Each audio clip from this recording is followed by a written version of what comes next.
Today I got me a new guitar. This is an Ibanez RG421FM, probably. I'm thinking FM, flame maple. So look at the flame maple veneer. Looks like a burst.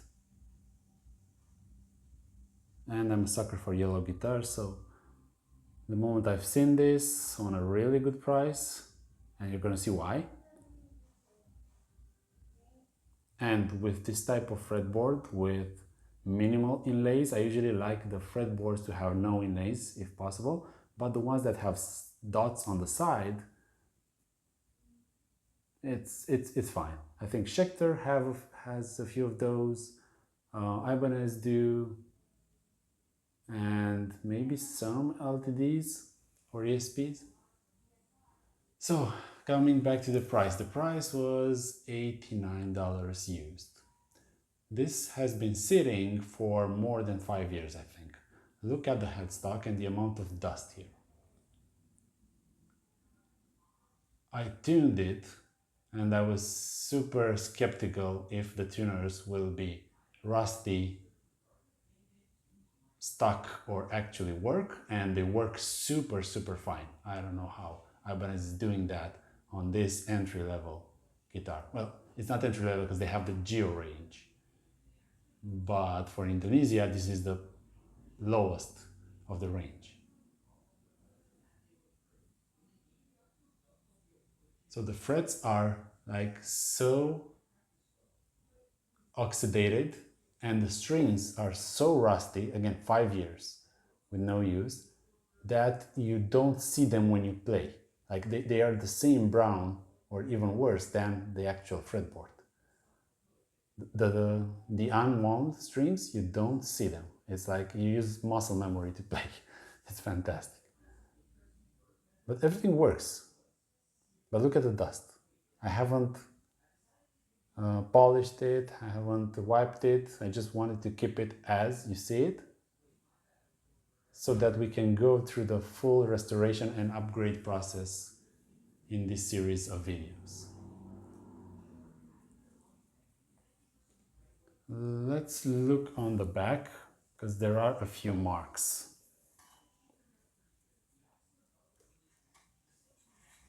And just now picking it up, I remember something, because it was sitting for 5 years.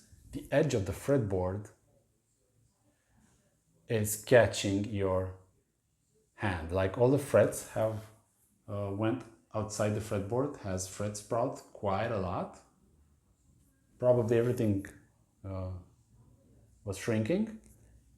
The full board was shrinking, and all frets are marginally out. So I'll have to take care of that. Now, looking at the back, the most worrying issue is right here. As you can see, there's a crack at the heel joint. Then dust, look, some dust here. Then looks like those types of mahoganies that Ibanez is doing for this entry level. Like, I'm not sure if it's Nayara, if it's Nayata or something, how they call it, or actual mahogany. Then there's a big scratch here. Let's see if this is deep. It's not that deep, but you can feel it. Then has some, I don't know, paint marks or construction marks on the left side, or on the right side, whatever. Then there's this hit here. On this side, some white stuff. I don't know again what this is. Looks like toothpaste or some construction paint. And that's it. Let's look at the body. It looks like it's a 3-piece body, like one here, second in the middle, and let's identify the third, and third one around here, I think. Is it? Or is it a 2-piece body? I think it's 3, right? Like 1, 2, and the third one on the others. Yeah, it's 3. So this looks like an RG6003FM, whatever that is. Oh, I didn't know. Look at this. I thought it was an RG421FM, but it's a 603FM.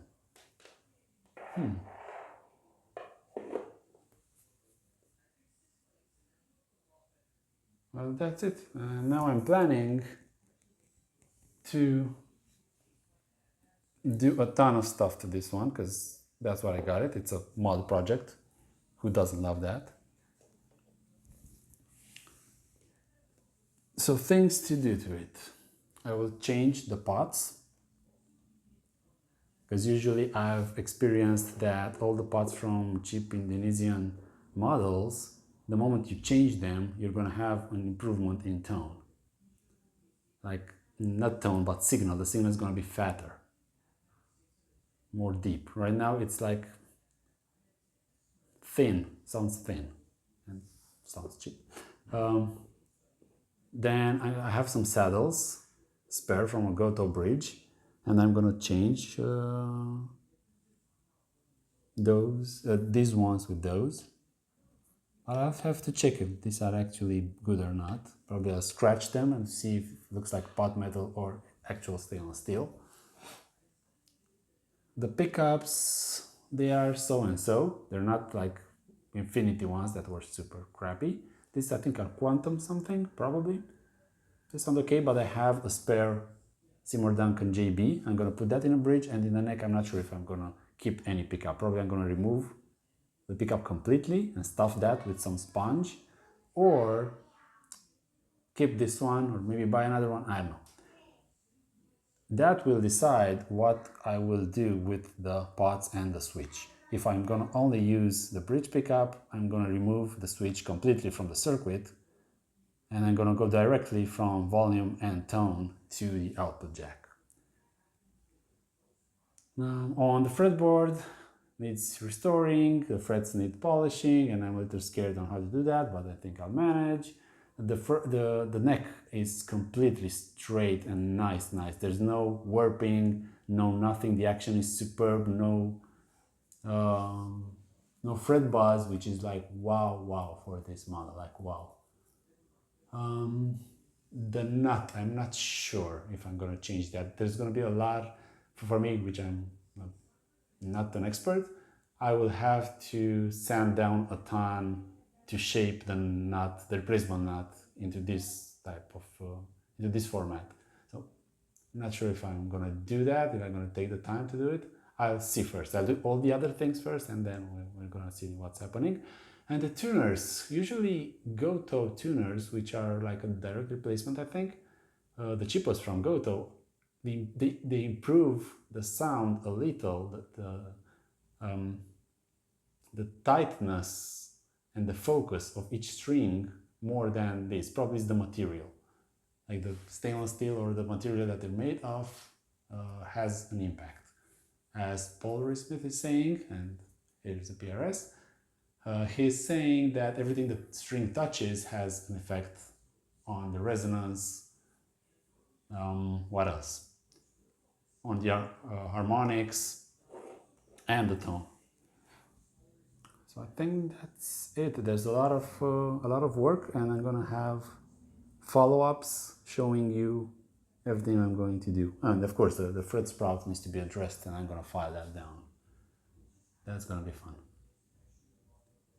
And I can't wait to go over this veneer and polish it, wipe it clean, and see how much it shines afterwards. Right now it's been sitting for 5 years and it's quite dull. Okay, see ya.